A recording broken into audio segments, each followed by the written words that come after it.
সপ্তাহখানেক পর আবার। বলুন তো এটা কি গাছ? হ্যাঁ, এটা হচ্ছে কুঞ্জলতা বা লবঙ্গলতা। আর আগের বছরে এই গাছটা আমার ছাদেই ছিল, অনেক ফুলও দিয়েছিল। কিন্তু এই বছরে এইটাই হচ্ছে প্রথম লবঙ্গলতা। এই গাছটাকে আজকে রিপোর্টিং করে নেব। তার জন্য প্রথমে এই হাঁড়িটার থেকে গাছটাকে তুলে নিতে হবে। কিছুটা ঘাসও হয়েছিল, সেগুলিকে আগে তুলে নিলাম।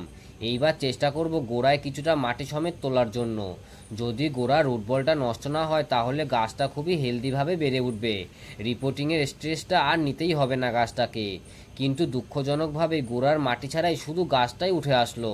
কি আর করার, এই গাছটাকেই রিপোর্টিং করে নেব। রিপোর্টিং করার জন্য মাটিটাকে আমি আগের থেকেই তৈরি করে রেখেছিলাম। 1 টব মাটির সাথে 2 টব গোবর সার মিশিয়ে এই মাটিটা তৈরি করা। নতুন অবস্থায় আর কোনো বেশি রকমের সার ইউজ করব না।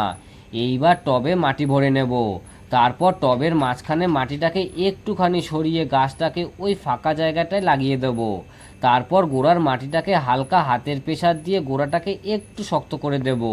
যেহেতু এইটা একটা লতানো গাছ, তার জন্য এই গাছের গোড়ায় একটা পাটকাঠিকে পুঁতে দেব, যাতে গাছটা বড় হওয়ার সময় একটা অবলম্বন খুঁজে পায়। এইবার সবশেষে দিতে হবে প্রয়োজন মতো জল। আর জলে মিশিয়ে নিয়েছি সামান্য পরিমাণে হিউমিক অ্যাসিড।